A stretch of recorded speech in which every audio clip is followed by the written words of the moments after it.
All right, so I think we are going to get started now because I don't want to keep you guys longer than we need to. If you can hear me, can I just get a thumbs up? Okay, perfect, perfect. First, we want to thank everyone for being here. We are excited to present the information that we have. This is our very first webinar for our podcast. You may see me looking in different directions because I have 3 screens up trying to monitor the chat, the slides, and everything like that.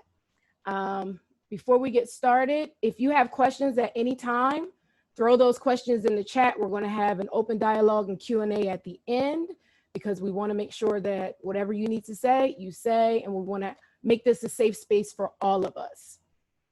I'm going to share my screen now so that we can begin the presentation. Oh, before we do start, Mackenzie, you are our winner. You're the first person to log in today, and you will be winning a Shenopsis mug. So I'll connect with you on the sideline, and I'll make sure that we mail that out to you. Thanks for being here early. Thank you. You're welcome. All right, guys, so I'm going to share my screen now with the sounds. All right, so you guys should be able to see that now. Thumbs up. Perfect. This, as I said, this is our first webinar. It's the conversation labeled about affirmation and advocacy for Black women. Make sure you put your questions in the chat as we discuss anything that you want to discuss going forward. We're going to have some action items, and at the end of this, you'll also receive a survey just so we can get feedback to see how you thought the conversation could be improved, things that you would like to speak about. All right, just going to advance this. We are the Shenopsis. It is 4 of us. We are part of a 5-star rated podcast. I am Tynesha. For those of you who don't know, I'm more of the spiritual sis on the podcast. So I talk about things from the lens of anything spiritual. That is my jam. My day job, I'm an accountant, but I'm a spiritual teacher by design. So I can find the what's going on behind the what's going on in any situation. It's kind of annoying, but I love it. I'm passionate about helping people find their thing, find their glitter. I love to read, and anything from the 90s is a yes. And I'm going to pass it over to Karen so she can introduce herself.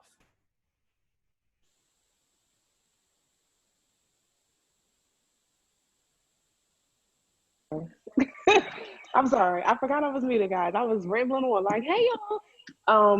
My name is Karen. By day, I am a 3rd grade teacher. And at night, I like to call myself the bad bitch hype woman, because who doesn't like to be hyped up? I love just gassing everybody up. My passions, let me say, all things LeBron, I'm obsessed with. Anything fried, and promoting my tribe in their 5011 endeavors, because they have their hands in a bunch of things. So if you need it, I'm pretty sure I have a hookup for it. And I will pass it along to Keisha. Hey guys, can y'all see me? I can't see anything. I'm sorry. Can y'all hear me? Okay, good. All right.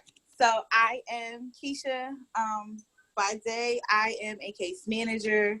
And in everything else, I am a mother. I am a wife, lover of people and friends, and all of those good things. But I've been working with kids for probably since I was about 13 years old. And so I have a taken for kids who have made some hard decisions and have had some hard times in their life, and helping them get out of that. So that is me.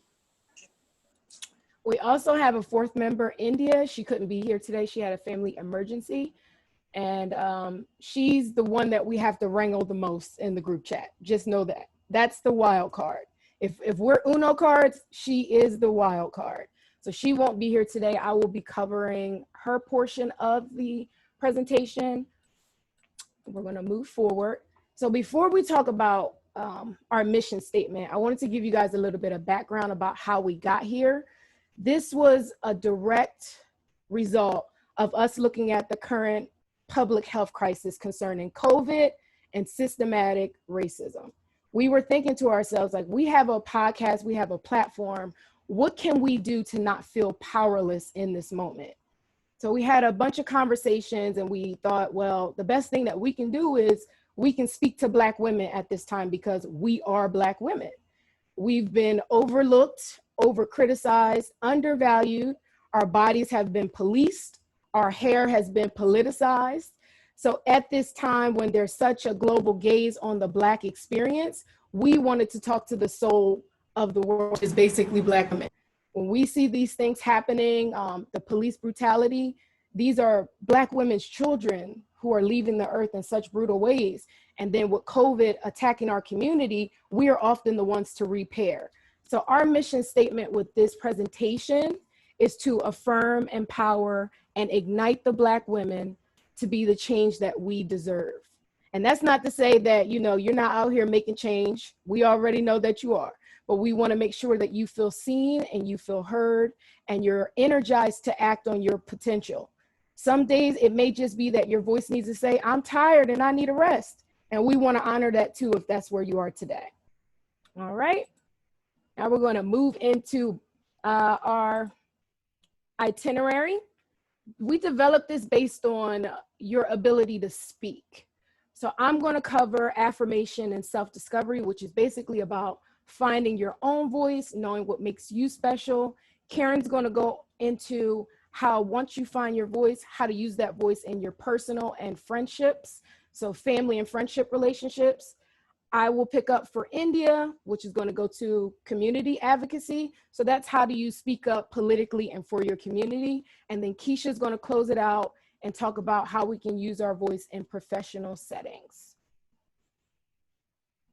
Affirmations. Does anyone have any affirmations that they use to get them through tough times? You can give me a thumbs up or a thumbs down. Gotcha. All right, so for Black women, affirmations are kind of a necessity. The purpose of an affirmation is to affirm or to be affirmed and offering emotional support and encouragement. Like we said, our bodies are the target of so much feedback that if you don't learn to validate who you are as an individual, you become susceptible to other people's ideas of who you're supposed to be. The things that you need to affirm about yourself: your worth, your talent, your appearance, your power to choose, your dreams, your rights, your joy, your faith, because these are all entrances that people can interject themselves and define who you are without you even having an input. So I have a quote here from Tracy Ellis Ross. I love her. And I feel like this quote embodies everything that needs to be affirmed. And it says, I need to see my own beauty and to continue to be reminded that I am enough, that I am worthy of love without effort, that I am beautiful, that the texture of my hair and the shape of my curves, the size of my lips, the color of my skin, and the feelings that I have are all worthy and okay.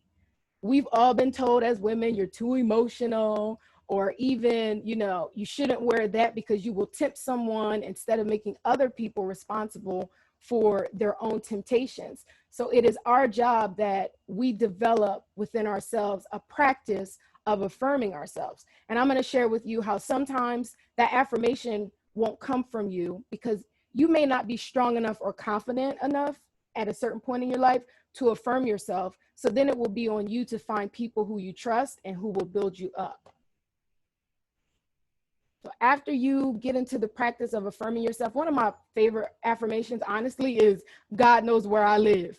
So if God need to talk to me, He gonna find me wherever I'm at. And when I say where I live, I mean my body, my soul. What I need to know, I'm going to know. So that helps me to not fear what's coming next and things like that. Self-discovery. Now this is my jam because this was something that I had to learn on my own. This is learning what makes you pop, which makes you sparkle, dazzle, what makes you you. We've all heard that affirmation, I'm a strong Black woman. And sometimes because we're strong Black women, people don't check in on us because they think she got it. So that's why we have to get into the space of knowing when we do have it and when we need to ask for help. So getting into the habit, this is a 4-step process that I developed. First, you ask yourself questions. Who am I? What do I want? What makes me happy and why? And what is important to me? You will all learn that, you know, in school, they'll teach you to follow a routine, but rarely are you ever sent internally to find out what's important to you. And I've been in a space that I've actually had to teach classes as a spiritual teacher, teaching people how to have fun because they don't know what it looks like, because they've spent so much time living by responsibility and duty that they don't know what fun feels like anymore. So the things that you're passionate about, coupled with your challenges, those things really make up that self-discovery. So you ask yourself those questions, step 1. Step 2, you respond without censoring yourself. So you ask yourself the questions, you journal it out, you don't stop yourself from saying anything, you just pour it out. Sometimes step 3 is you may need to get feedback from other people. If you've been in a space where you're trying to learn how to develop yourself, you may not have enough insight, because if you're a Black woman, you may be used to taking care of everybody else except yourself. So you may have to start from the bottom up and ask someone that you trust. Trust is important. If you're in a vulnerable state, you don't want to put your self-vision in someone's hand who doesn't have good intentions toward you. And then the 4th and final step is you explore what feels good. So if you start asking those questions and the answer is, I like to dance, then find dance classes, join dance groups, do things that you enjoy, because the more that you do things that you enjoy, you push out the negative experiences that you had and you make more room for more joyous events. Self-discovery, confidence booster, especially when you marry it with affirming yourself, because you're tapping into your deservedness and your why, because your dreams, they have a place in this world. And oftentimes you will have to be the one to find a place for those dreams. And my next slide before I hand it over to Karen is finally finding your voice. So you've affirmed yourself, you found out some information about who you are. Now you find your voice. And your voice is really, in a spiritual context, your voice is the part of you that merges with the universe. It is through your ability to communicate that you can create a new experience and speak life into things. So it's really magic taking a thought from your mind to a verbal expression and then using that expression to create an end result. The things that you're most passionate about, your challenges, all of these things make up your voice. And I'm going to give you a personal story. For me, one of my biggest challenges was the sound of my voice. From an early age, I've always had this voice. So you can imagine this voice on a 6-year-old, 5-year-old. This is what I sound like. And I was ridiculed. The kids said my voice was ashy, it was raspy, it was manly, it was everything that it could be. And I carried those insecurities with me well into my late 20s. You know, every time I would speak up, I knew that I had important things to say, but I would overly watch the way that people reacted to my voice. And I was working at an asset management company in my 20s, and I found a mentor. Now, what drew me to her was we were working in a white space. She gave presentations and she didn't lose an ounce of her authenticity. She was a Detroit girl and she spoke like it, but she knew what she was talking about, right? So I went to her and I said, you know, I have this issue that every time I'm in these meetings, when I speak, it gets quiet. And I don't know if they're judging me, like I feel weird about it. And she looked me in my eye and she said, nothing is wrong with your voice. Your voice is commanding and people pay attention. And when she said that, she gave me the freedom to fall in love with my voice for the first time in my life. It took me until I was in my 20s to be okay with the way that I sounded. And it came from someone outside of me. And that's why I say sometimes that affirmation doesn't come from you, especially when you have negative experiences that feed an insecurity.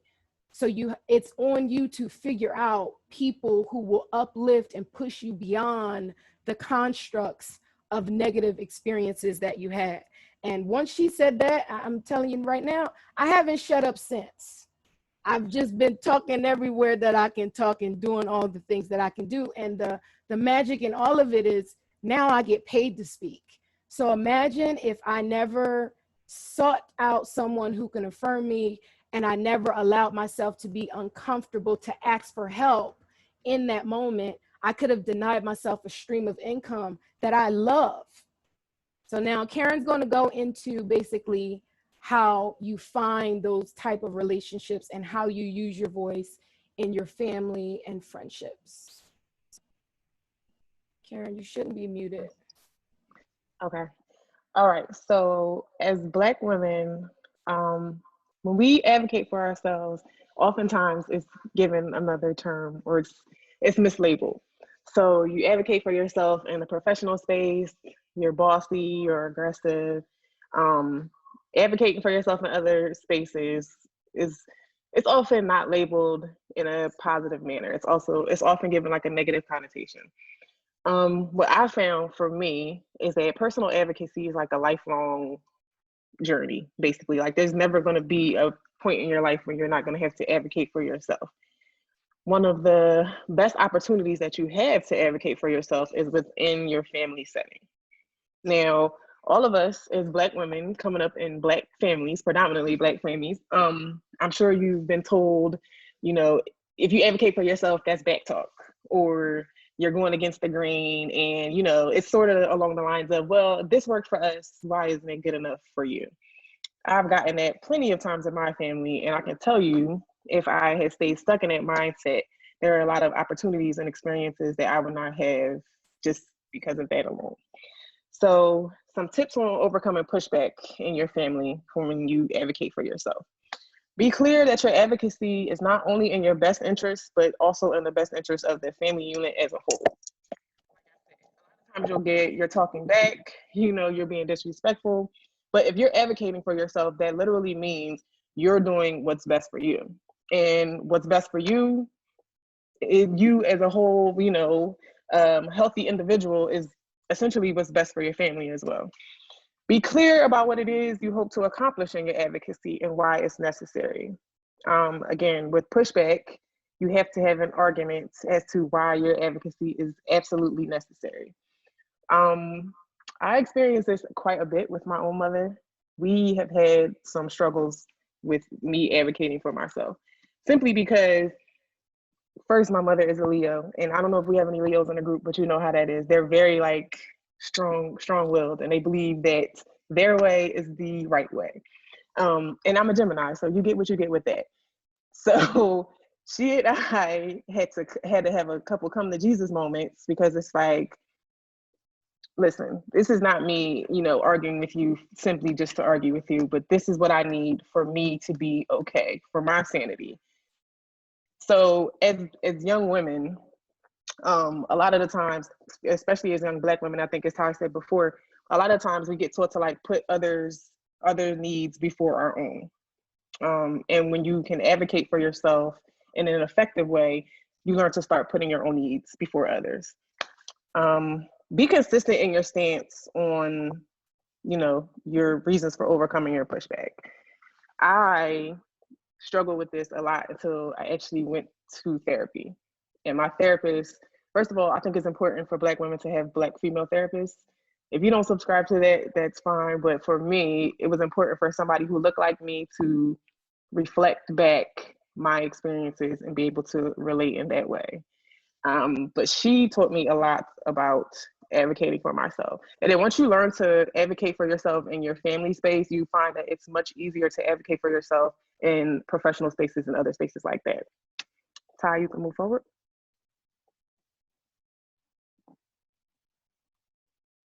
Okay, squad goals, friendships, mentors, and networks. I don't know about you all, but the circle that I find myself in currently, it's I've had the same friends, I would say now, for about 25 plus years, with a few additions. But everybody in my circle right now, I was just having this conversation, is doing something, is taking action. So not only in like a professional way, but also in like what we're dealing with now with the social injustice and dealing with the pandemic. Everybody in my circle is about that action. So for me, it's kind of like, well, damn, I can't sit here and not do anything. So when you have healthy personal relationships, here are some pillars of what they should look like. They should inspire you to grow. Like I said, for me, I can't sit around and be lazy because damn, I'm surrounded by all these go-getters. So I have to leave my mark somewhere. They honor your mental health. Again, with the therapy, I have a friend who actually pulled me to the side and was like, sis, your wheels are showing. Like you need to you need to go and talk to somebody. You need to do something. So your friends should be serious about your mental health. They are supportive of your goals. I was thinking earlier, there's really not an area of my life that has not been touched by what I like to call the hookup. So my therapist, I'll keep going back to her. She was referred from somebody else, from a friend. The job that I currently have, I have a friend who was in that space and thought of me first. My mentor that I have, she came from a friend. So like I said, I'm very big on the hookup. So if your circle should be able to support you in ways that you can't support yourself. Oh, I need this. I know I need to go speak to XYZ for that. Your circle should also encourage positive change. My friends are very big on what I like to call snatching your edges. They do not play raggedy behavior. So if they see me engaging in something that's detrimental to my mental health and, see me not advocating for myself, because sometimes you have to have people in your life who will say, hey, you're not doing what's best for you. You need to take a minute and let everybody know you're advocating for yourself. This is what's best for you. They connect you with relevant supports and mentors. Again, the hookup factor. They facilitate honest and open communication. And when I say there's nothing that I can't go to my friends with. If you have somebody that you feel like you cannot go to them about certain things, those are not your friends. Now, you do have to draw certain boundaries within your friendship circles. That's with any given relationship. But my friends they're too honest if we're being real. Like they no holds bar. Like you might get your feelings hurt, but it's for the greater good. They practice reciprocity. I myself am very big on reciprocity in all relationships, intimate ones, friendships, professional. I'm very big on reciprocity. It's important for you to get back what you're giving. So if you find you're in a situation or a relationship where you're giving more energy than what you're receiving, it's time to reevaluate some things. And finally, healthy personal relationships hold you accountable. I was telling someone the other day that I feel like I'm surrounded by people who will really pull your coattails. Hey, Karen, you said you were going to do this. You haven't. What's up with that? I also have friends who refer to extortion to get me to do things, and that's fine. It gets done how it gets done. But you'll find that your friends care about you enough to do what they have to do in order to see you be your best you. And I appreciate that about my circle because they're always like, hey, you need to do this. And if you also have to learn to take certain advice with a grain of salt. Because sometimes what your friends tell you is good for them, it might not be what's best for you. But again, healthy relationships will honor that, okay, we have a difference of opinion. It's not the end of the relationship. It just is what it is. So again, personal advocacy is absolutely important because it sets you up to be able to advocate for yourself in other spaces. And as Black women now me and my friends use this phrase a lot, take up space. As Black women now, we really have to start taking up space because they look for us to fix shit anyway. So mine as well. And I'm going to pass it back to Ty. Thanks, Karen. No problem. So I'm going to pick up for India. We've learned a little bit about establishing who you are and what's important to you individually, then advocating desires within your family relationships and your friendships. From there, you branch out with your voice and you start to speak up for your community. Community is basically a social unit that is sharing an experience. You can have a community where you work at, you can have a community where you live, you can have a community where you grew up. There's endless communities that you will interact with through your evolution as a person. Advocacy is the act of taking a position on an issue and initiating actions in a deliberate attempt to influence private and public policy choices. In order to speak for your community, you have to know what's important to your community. You have to understand the change that you want. When we thought about this presentation, it was like, we see all of these marches, we see all of this action, but what's next? The change that we want is that when we go into a space as Black women, we don't have to censor ourselves at all. So in order to do that, we can't expect anyone else to create that change for us.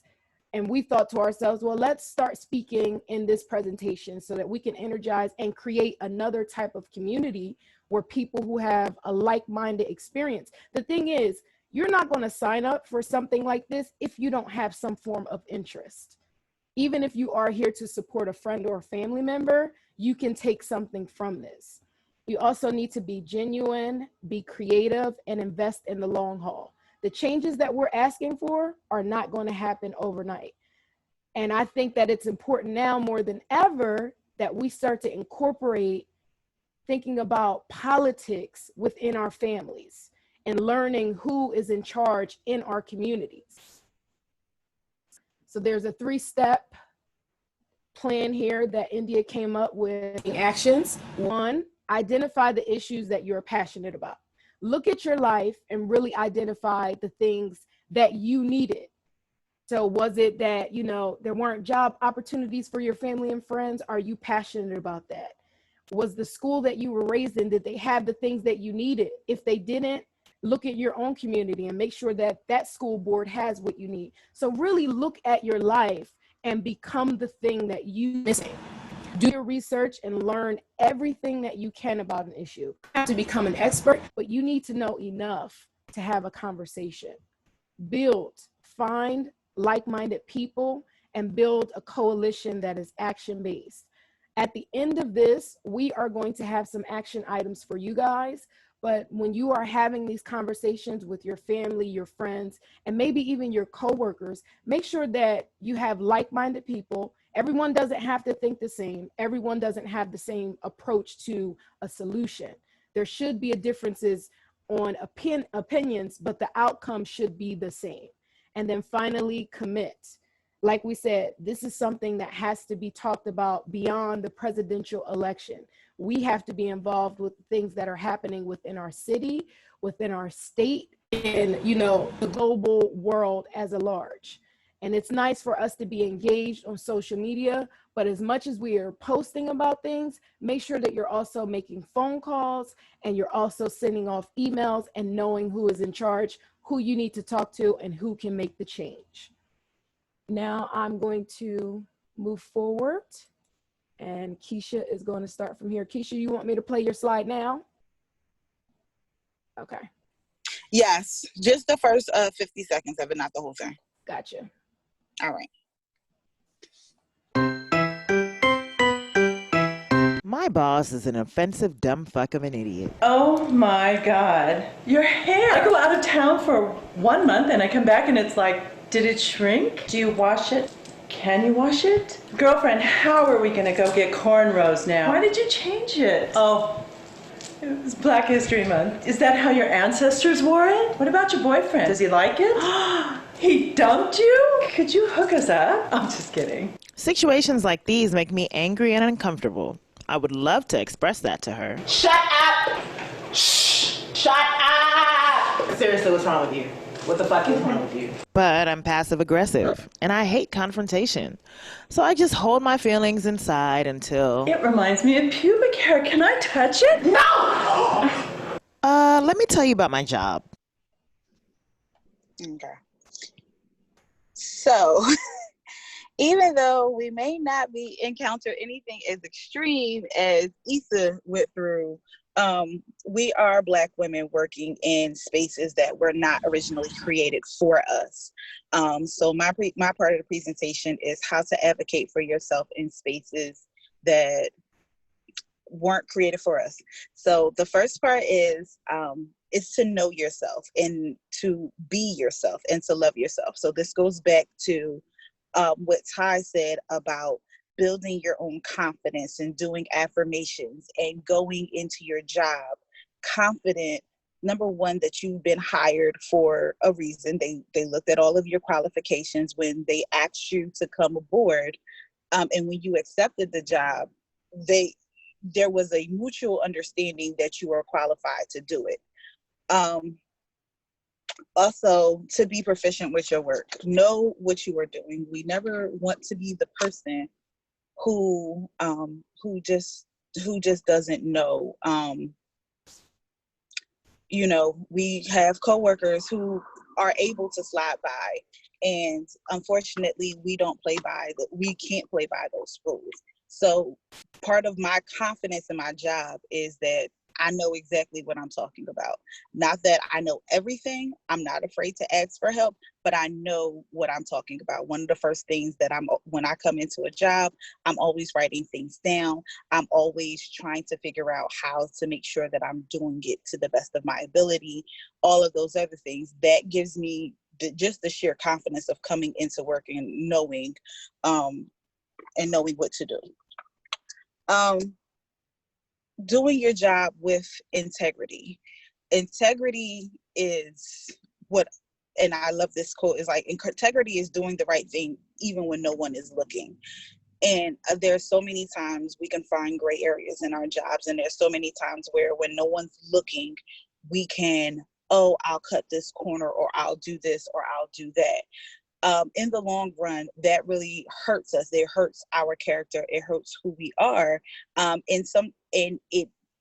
We lose leverage sometimes when we have to advocate for ourselves with that. So one of the things is that, like, I have a coworker who is sleeping with a married man at the job. Well, she got pulled up on not charges, but one of the kids accused her of doing something sexual. Her integrity, because of her personal life, has been damaged. And so it's hard for her to go into this office and say, well, no, I didn't do anything, because everyone's looking at you in a skewed way because of the way you've carried your personal life.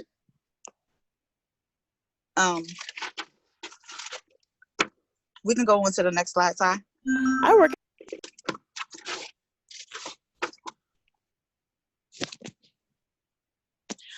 Learning about company policy.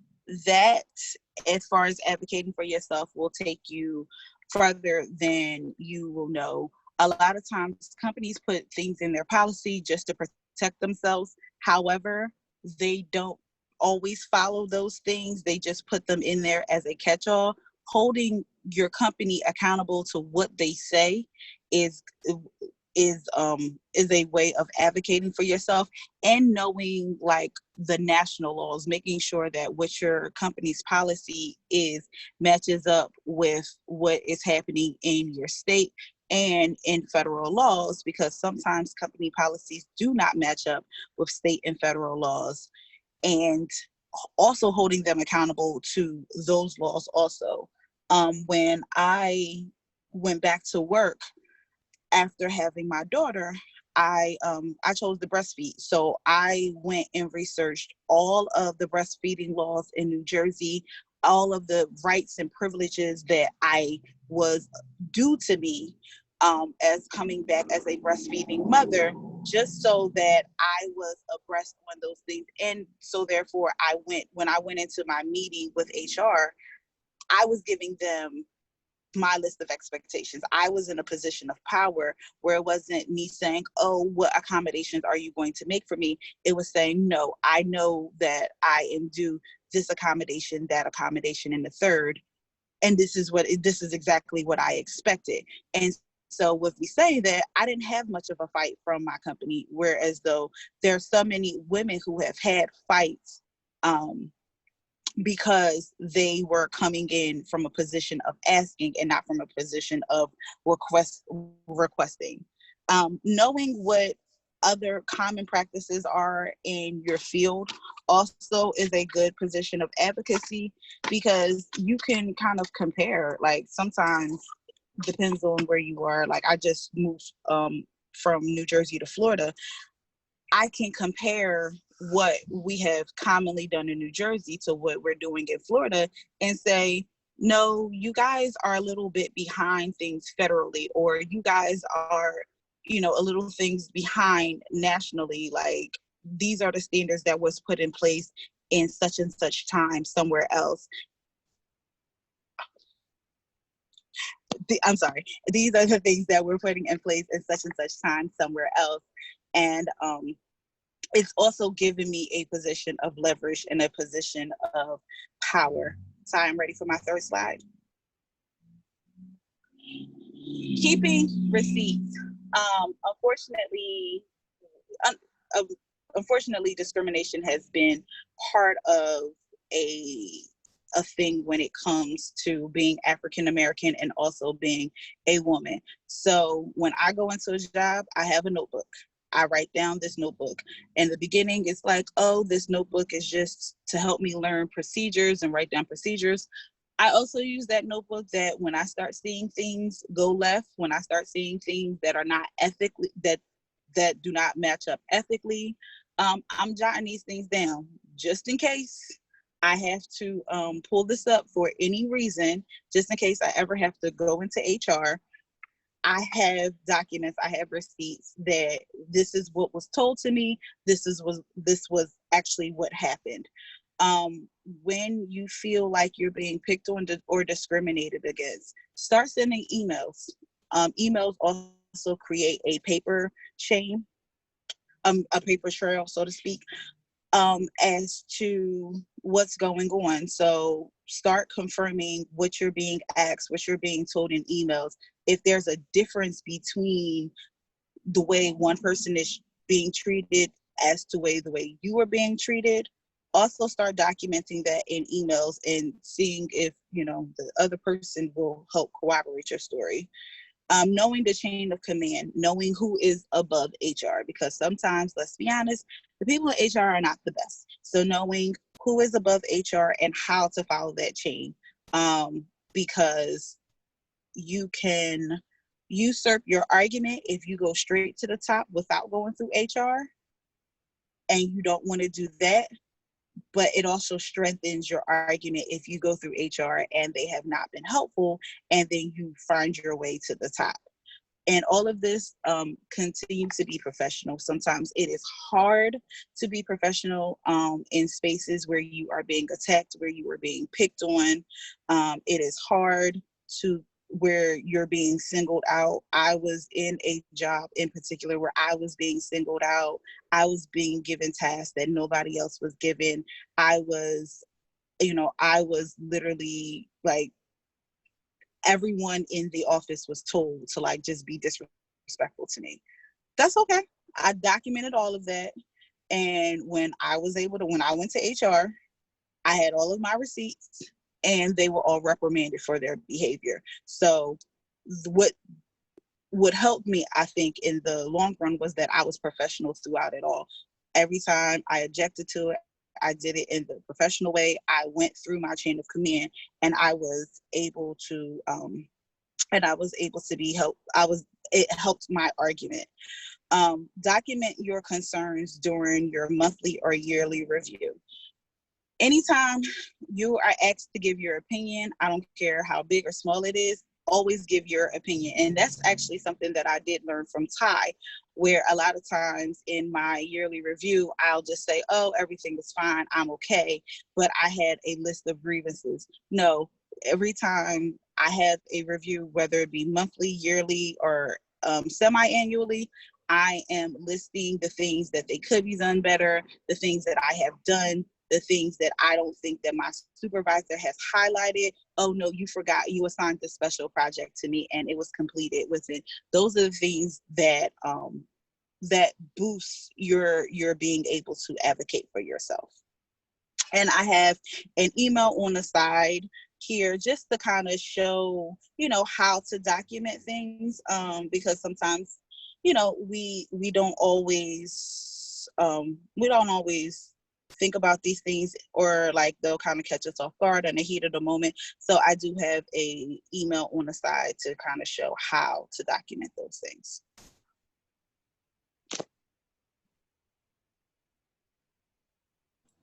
All right, so that basically sums up the presentation portion. We wanted to affirm the experiences that you may have had. I know that you probably can see yourselves in any one of our stories. You probably have encountered something that we discussed during this. And we wanted to show you that in spite of the things that are pushed upon you, you have the power to create change. And it's your right to be treated with a level of respect and to also have your boundaries respected, not only in a professional setting, but in your family and friendships as well. We thought, I think for me personally, I think about the fairy tales and how for Disney, even the first Black princess, she didn't have a prince coming to save her. She had a job.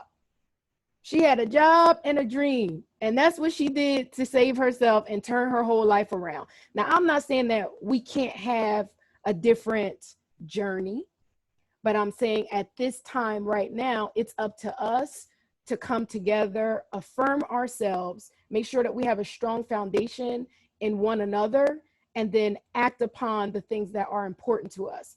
It doesn't take, you know, an entire group of people to come together. You can have one good idea, bring it to a supportive group of friends, and then launch something amazing and create the change that you deserve.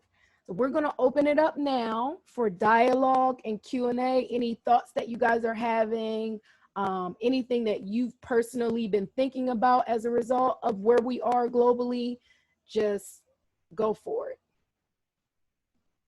I'm going to mute myself.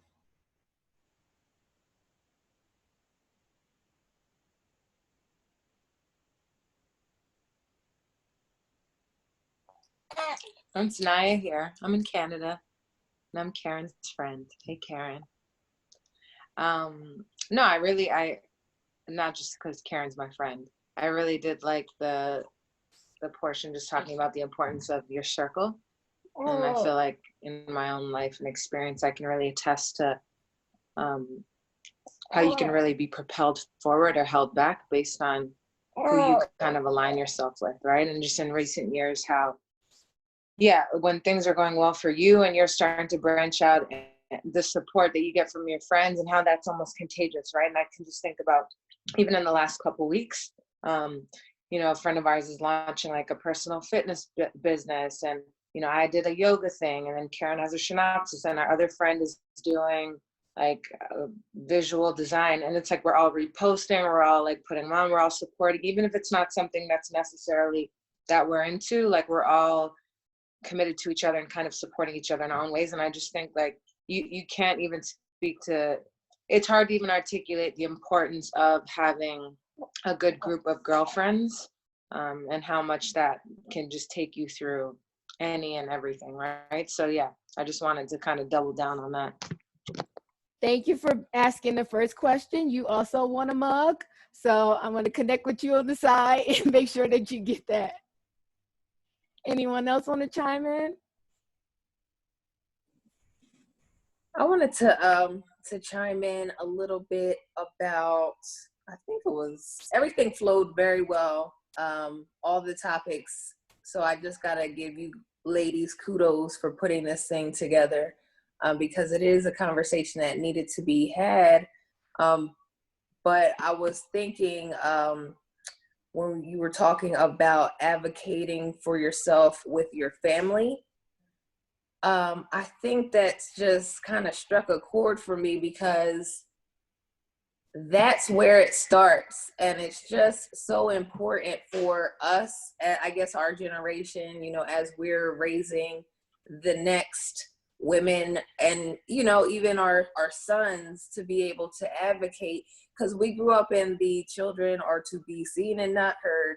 So then we grow up to be the teenagers that can't speak, and then we're 20 something and we're still not speaking, and then we're getting jobs and we're still not speaking. And I just really do think like it's so important to just be able to have that open dialogue in our own households, you know, and it just builds this kind of confidence in ourselves that you could take off into the world, so that when we are in jobs, we're able to speak up and not feel like, oh, I'm the angry Black woman just because I gave my, you know, honest opinion on what, you know, some of the nonsense that's going on in this place, you know. So that just kind of like struck something with me, because I grew up in that, you know, and probably a lot of us did.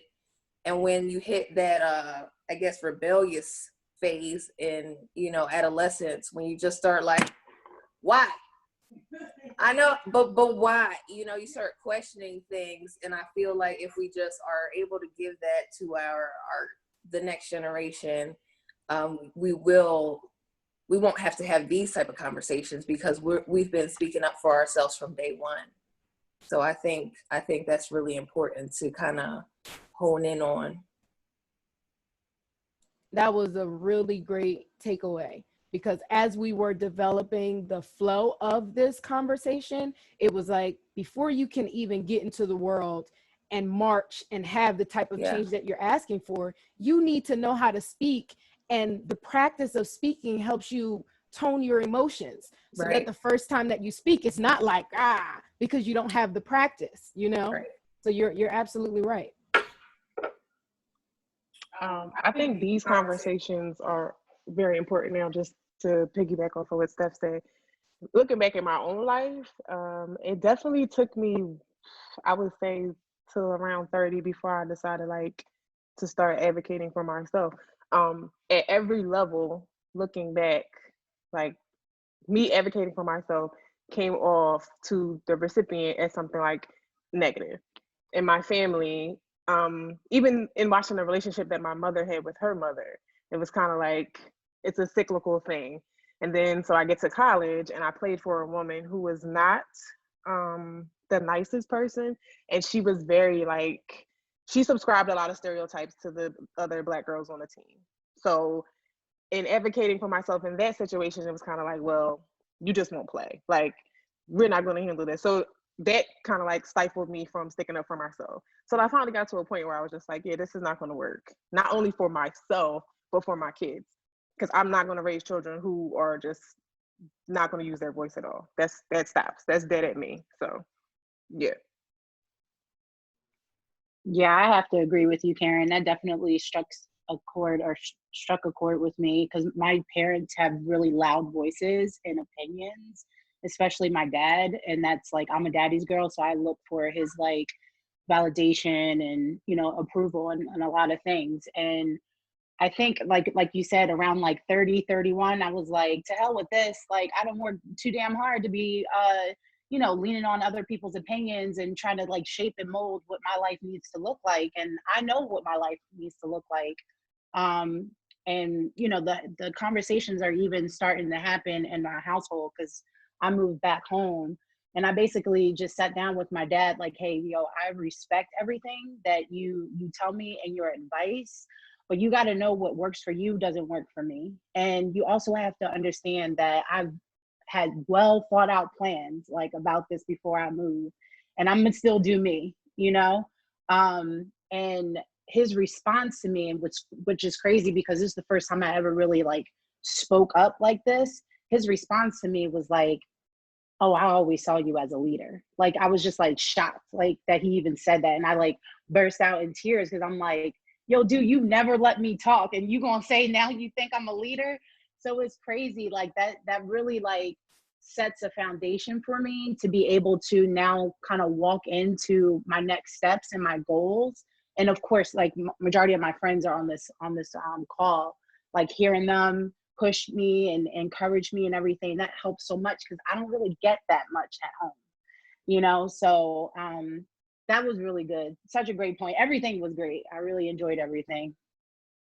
Thank you, Shay. And you're right that our parents don't necessarily affirm us. That whole affirmation piece, we don't learn how to be okay with ourselves for a long time. And it takes for us to have our self-image kind of damaged before we start to repair and just like, wait a minute, my concerns should be heard out, and it doesn't have to be disrespectful. So I like that you guys are picking up on that. And my hope is that now, you know, when you have children in your life, and even there comes a point where you have to start teaching your parents a different way, because someone said it, like Stephanie said, our parents was children are seen and not heard. That's what they know. That's their experience. So it's going to take for us to have these conversations and say, you know, it's not that I'm trying to be disrespectful, but in order for our family to truly be healthy, we need to be able to communicate and talk about difficult things without it being disrespectful. Keisha? Piggybacking on what everyone said, do y'all know how hard it was to tell adults that if my child does not want to be picked up or held by you, that she has that right? Like, literally almost having, I'm not going to argue with you. I'm not going to go back and forth with you. If she says no, that no is no. Well, but no. No is no. And literally having to break down that she has autonomy over her body, and that her body is hers. And I don't care how young she is. If she chooses to not have you in her space, that is her choice. If she chooses not to hug me, even though I birthed her, that is her choice. And explaining to them how important it was for me to give her that voice. And having people tell me like, well, your child gonna just be disrespectful and they gonna just disrespect the adults. I said, no, she's not. But she has the right to say who gets to be in her space. And that was just so important for me to say that to them. And I'll fight that fight for her every day. But everybody knows now, if my child says no, everybody's like, okay, never mind. And they back up. And I just wanted to bring this topic before we close out. If we even think about like how this has socialized us, when we go into spaces that are even outside of our family, when we're not in the habit of using our voice to speak up for the things that are important, it's easier for us to deal with things that we shouldn't have to deal with. It's easier for people to censor us and, you know, make us feel bad about who we are when we don't have a good baseline about who we are individually. So it's our hope, you know, even like our hair, you saw in the clip, like they want to touch. Now, we've talked about it in our group. Our parents have literally encouraged us to straighten our hair in order to have a job interview. And that's because that was their experience. So if we create the process where we're okay looking the way that we look, then we show up the way that we're supposed to show up. And we don't tolerate people saying that we're unprofessional because our hair is in our natural state. So that is, I think, at the core of all of this, it's looking at those old ideas and practices and unlearning the ones that aren't creating the change that we deserve. And honestly, like, our mission statement is to affirm, uplift, and empower you to be the change that you deserve. So by being that change, you're showing up to your families, you're having these conversations, you're showing up to your workplace, you're having these conversations. And by doing that, you are inspiring women around you and people around you to do the same thing. Any final things before we close out with our action items? I want to give a shout out to Kennedy Subtle. I'm going to send you some merch because your coach just happens to be my best friend. So you're welcome. All right, so I'm just going to share this last screen, which is going to be our takeaways. So our call to action is basically to share what you've learned with your family and friends. Please begin to have the conversations about legacy and advocacy to strengthen our community. Because by starting small, having these conversations and planting these seeds, this is going to create the change that we need so desperately. At the end, we are going to post this on YouTube, so feel free to share it, and you'll also be getting a survey just so that you can chime in and let us know your thoughts about everything and anything that you think we could talk about in the future or how we could improve this type of platform. Sound good, everybody? All right, well, if that's it, thank you so much for joining us today. I hope you have a fantastic rest of your weekend, and it was really a joy to connect with you guys on this level. Thank you so much. Thank you. Welcome. Thank you. Thank you. Goodbye. Thanks, y'all. Bye. Keisha's off. All right. I was trying to get Keisha to stay on.